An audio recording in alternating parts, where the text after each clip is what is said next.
Chapter 4 linear equations इन two variables. Variables इन्हें ऐसे symbols से डिनोट किया जाता है जहां ये इस रियल लाइन पर आने वाली सभी वैल्यूज को ले सकते हैं, जैसे x, y, z, एक्सेट्रा। वहीं कॉन्स्टेंट्स जिनकी वैल्यू फिक्स होती है, जबकि वेरिएबल्स की वैल्यूज हमेशा बदलती रहती हैं। कांस्टेंट को a, b, c से डिनोट किया जाता है, जैसे इस स्क्वायर में इसकी हर साइड इसकी लेंथ है अगर 2 सेंटीमीटर, तब इस स्क्वायर का पेरीमीटर क्या होगा? वो होता है सभी साइड्स का एडिशन, यानी कि 2 + 2 + 2 + 2, तो ये हमें मिल जाएगा 8 सेंटीमीटर। वहीं अगर इस स्क्वायर की जो ये साइड है इनकी लेंथ हो अगर x सेंटीमीटर, तब इस स्क्वायर का पेरीमीटर क्या होगा? वो होगा x + x + x + x, तो इससे हमें मिल जाएगा 4x। अब यहाँ पे अगर कह दिया जाए कि कोई स्क्वायर है जिसकी जो लेंथ है x, यानी इसकी वैल्यू अगर है 8 सेंटीमीटर, तब इस स्क्वायर का पेरीमीटर बताइए। तब हम सीधा 4 × x की जगह रख देंगे 8 और 32 सेंटीमीटर आंसर आ जाएगा। ठीक इसी तरह अगर x की कोई और वैल्यू हो जैसे कि 4, तब हम पेरीमीटर निकाल देंगे और लिख देंगे 4 × ये जो x है इसकी जगह लिख देंगे 4, तब हमें पेरीमीटर मिल जाएगा 16 सेंटीमीटर आंसर। तो यानी यहाँ पे x की अलग अलग वैल्यूज के लिए हमें अलग अलग पेरीमीटर्स आंसर मिलते जा रहे हैं, जबकि यहाँ पे वैल्यू फिक्स थी कि अगर 2 सेंटीमीटर हो तब वैल्यू बताइए। तो ये है x वेरिएबल जिसकी वैल्यूज चेंज होती जा रही हैं, वहीं कांस्टेंट जहाँ पे इसकी वैल्यू फिक्स है। अब अगर हम लिखते हैं जैसे ये 4x ले लिया, -x ले लिया, या फिर माइनस में 1/2x, या फिर 2x + 5, ये सभी कहलाते हैं अलजेब्रिक एक्सप्रेशंस। और अगर जैसे ये अलजेब्रिक एक्सप्रेशन लिया 2x + 5, इसके आगे हम इक्वलिटी का साइन लगा दें तो ये बन जाती है इक्वेशन। अब अगर x स्क्वायर है, ये भी एक अलजेब्रिक एक्सप्रेशन है, तो अगर किसी इक्वेशन में वेरिएबल की हाईएस्ट पावर 1 होती है, तब ऐसी इक्वेशन कहलाती है लीनियर इक्वेशन।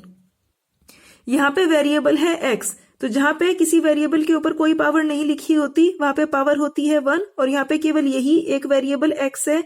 यहाँ पे तो x की पावर 2 है, यानी यहाँ इस एक्सप्रेशन में वेरिएबल की हाईएस्ट पावर 2 है, लेकिन यहाँ इस इक्वेशन में क्योंकि वेरिएबल की हाईएस्ट पावर 1 है, इसीलिए ही ये इक्वेशन एक लीनियर इक्वेशन है। और क्योंकि इसमें नंबर ऑफ वेरिएबल केवल एक है, यानी यहाँ पे केवल एक वेरिएबल है x। वेरिएबल्स को x, y, z एक्सेट्रा किन्हीं से भी डिनोट करते हैं, तो यहाँ पे केवल यही एक वेरिएबल है, इसीलिए ये है लीनियर इक्वेशन इन 1 वेरिएबल। जबकि हमारा यहाँ पे टॉपिक है लीनियर इक्वेशंस इन 2 वेरिएबल्स। तो फिर अगर कोई इक्वेशन है जैसे कि यही ले लेते हैं कि 2x + 5y = 0, तब यहाँ पे 2 वेरिएबल्स हो जाते हैं, एक तो x और एक y। यहाँ पे x क्योंकि इसकी हाईएस्ट पावर 1 है, y इसकी भी हाईएस्ट पावर 1 है, तो इसीलिए ही ये एक लीनियर इक्वेशन है, क्योंकि इसमें वेरिएबल की हाईएस्ट पावर 1 है, और क्योंकि इसमें नंबर ऑफ वेरिएबल्स 2 हैं जो कि है x और y, यानी नंबर ऑफ वेरिएबल्स हैं 2, इसीलिए ही ये एक लीनियर इक्वेशन है, यानी लीनियर इक्वेशन इन 2 वेरिएबल्स, जो कि यही हमारा टॉपिक है। अब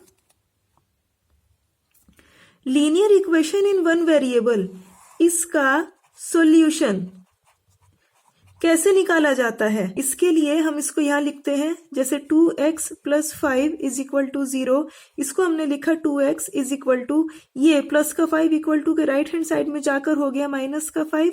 अब यहाँ से x = -5 और ये 2 चला गया अपॉन में, तो हमें यहाँ पे ये x की वैल्यू मिल गई, जहाँ पे ये होता है root of the equation is -5/2। और अब इसको नंबर लाइन पर कैसे शो किया जाता है, इसके लिए यहां हमने एक नंबर लाइन ड्रॉ करी और -5/2 ये हमें यहाँ पे मिल गया। तो अब हमने इस सॉल्यूशन को यहाँ इस नंबर लाइन पर रिप्रेजेंट कर दिया। तो एक लीनियर इक्वेशन 1 वेरिएबल की, उसका हमने सॉल्यूशन निकाला और फिर उसको नंबर लाइन पे भी रिप्रेजेंट कर दिया, और हमने ये देखा कि इसका सॉल्यूशन यूनिक होता है। तो अब अगर कोई इक्वेशन है 2 वेरिएबल्स में, तो इसका सॉल्यूशन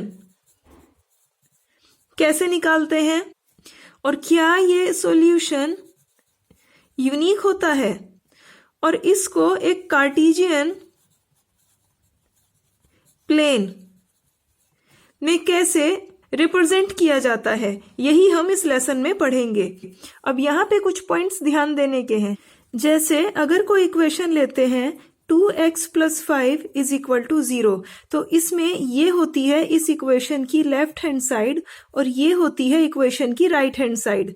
तो अगर किसी इक्वेशन की लेफ्ट हैंड साइड और राइट हैंड साइड दोनों में ही कोई नंबर ऐड किया जाए, तब इसको सॉल्व करते हैं।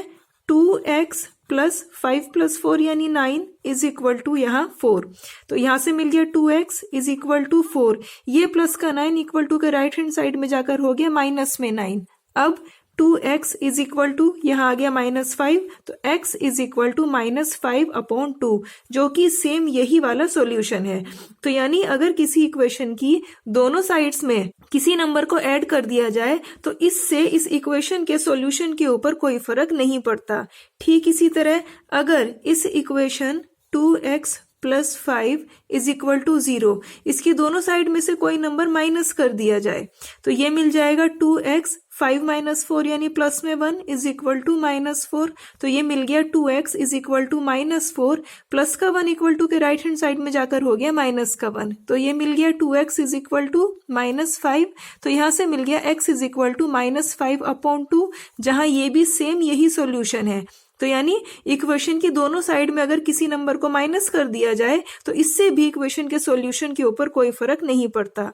ठीक इसी तरह अगर इस इक्वेशन 2x + 5 = 0, इसकी दोनों साइड में किसी नंबर से मल्टीप्लाई कर दी जाए, और यहाँ ध्यान इस चीज को देना है कि ये जो नंबर है, जैसे मान लिया ये a है, तब ये 0 के इक्वल नहीं होना चाहिए। तब इसको सॉल्व करने पर 4 × 2 = 8, x + 5 × 4 = 20 = 4 × 0 यानी 0। तो यहाँ से 8x = -20, तो सॉल्व किया, x = -20/8।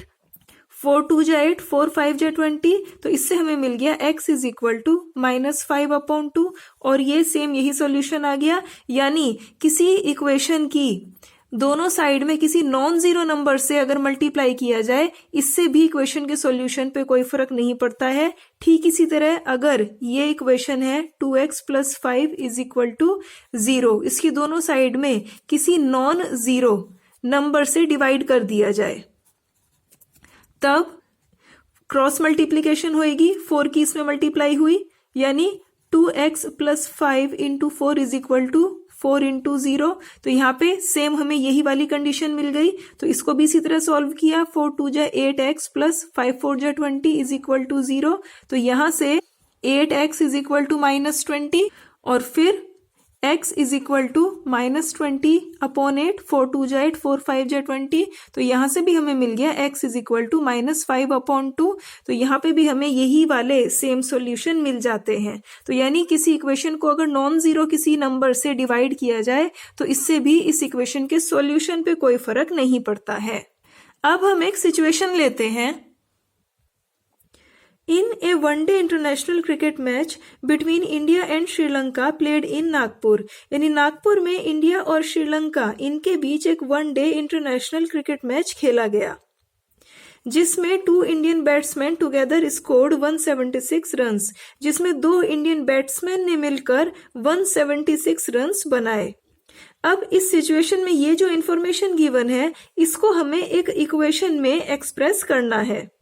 अब हमें ये तो मालूम है कि 2 बैट्समैन ने 176 रन्स बनाए, लेकिन अलग अलग इन बैट्समैन ने कितने रन्स बनाए ये हमें नहीं मालूम है, यानी पहले बैट्समैन ने कितने बनाए और दूसरे ने कितने बनाए। तो यानी हमारे पास ये 2 अननोन इंफॉर्मेशन है।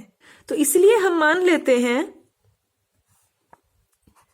Let the number of runs scored by one of the batsman है x, यानी जो इनमें से एक बैट्समैन है उसने तो x रन्स बनाए, और जो दूसरा बैट्समैन है यानी the number of runs scored by the other batsman. मान लिया इस जो दूसरा बैट्समैन है इसने नंबर ऑफ रन बनाए y, और इन दोनों ने मिलकर बनाए, यानी पहले वाले ने जितने रन बनाए प्लस दूसरे ने जितने रन बनाए, इनका एडिशन है 176। तो यहां हमने ये जो सिचुएशन है इसमें इस इंफॉर्मेशन को यहां इस इक्वेशन में एक्सप्रेस कर दिया है। तो यहां से हमें एक लीनियर इक्वेशन मिली इन 2 वेरिएबल।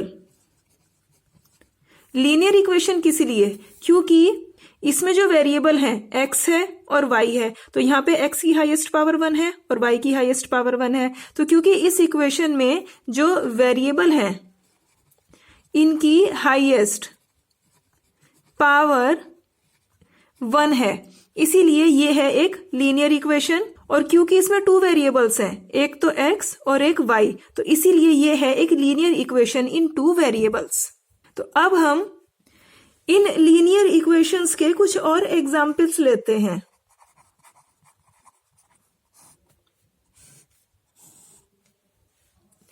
जैसे 1.2s plus 2t is equal to 5। ये एक लीनियर इक्वेशन है क्योंकि इसमें वेरिएबल है s और t, जबकि यहां पे वेरिएबल थे x और y। ठीक इसी तरह जैसे p plus 4q is equal to 7, ये भी एक लीनियर इक्वेशन है इन 2 वेरिएबल। यहाँ पे वेरिएबल है p और q, यहाँ पे p की हाईएस्ट पावर 1 है और q की भी, इसीलिए ये एक लीनियर इक्वेशन है। और क्योंकि 2 वेरिएबल्स हैं p और q, इसलिए ये है एक लीनियर इक्वेशन इन 2 वेरिएबल्स। यानी हम कोई भी वेरिएबल ले सकते हैं, जैसे x y s t p q, जैसे पाई u plus 5v is equal to 9, ये भी एक लीनियर इक्वेशन है इन 2 वेरिएबल। 2 वेरिएबल्स हैं u और v, और यहाँ पे u और v दोनों की हाईएस्ट पावर है 1। ठीक इसी तरह जैसे हमने लिखा 3 is equal to √2x minus 7y, ये भी एक लीनियर इक्वेशन इन 2 वेरिएबल है। यहाँ पे वेरिएबल्स हैं x और y और दोनों की हाईएस्ट पावर है 1। अब इन सभी इक्वेशंस को हम इस तरह भी लिख सकते हैं, जैसे 1.2s प्लस 2t, और ये राइट हैंड साइड में 5 इक्वल टू के लेफ्ट हैंड साइड में आकर हो जाता है माइनस का 5 इज इक्वल टू 0। अब इसको लिखते हैं p प्लस 4q, ये 7 इक्वल टू के लेफ्ट हैंड साइड में आकर हो गया माइनस का 7 और यहाँ पे आ गया 0। अब इसको लिखते हैं पाई u प्लस 5v, और ये 9 इक्वल टू के लेफ्ट हैंड साइड में जाकर हो गया माइनस में 9 इज इक्वल टू 0। ठीक इसी तरह इसको लिखते हैं √2x माइनस 7y, और ये 3 इक्वल टू के राइट हैंड साइड में आकर हो गया माइनस में 3 इक्वल टू 0। अब यहाँ पे इन सभी इक्वेशंस को ध्यान से देखें तो ये ax plus by plus C is equal to 0 इस फॉर्म की हैं।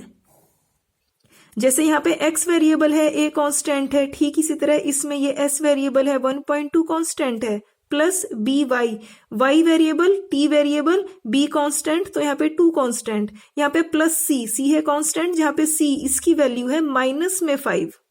तो यानी ये जो इक्वेशन है वो इस फॉर्म की है। ठीक इसी तरह ये जो इक्वेशन है ये इसको लिख सकते हैं, p को लिख सकते हैं 1 into P plus 4q plus में ब्रैकेट के अंदर -7 इज इक्वल टू 0।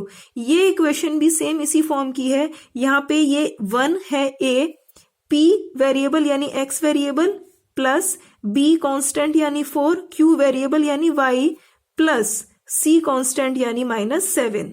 तो यानी लीनियर इक्वेशन इन 2 वेरिएबल्स ये जो होती है इन सभी की स्टैंडर्ड फॉर्म होती है ax plus by plus c is equal to 0, जहां पे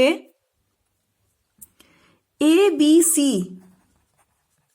ये होते हैं रियल नंबर्स। रियल नंबर्स यानी वे सभी नंबर जो इस रियल लाइन या फिर नंबर लाइन पर होते हैं रियल नंबर्स कहलाते हैं। और यहां पे ए और बी इनकी वैल्यू कभी भी 0 के इक्वल नहीं होनी चाहिए, तब ऐसी इक्वेशन कहलाती है लीनियर इक्वेशन इन 2 वेरिएबल्स।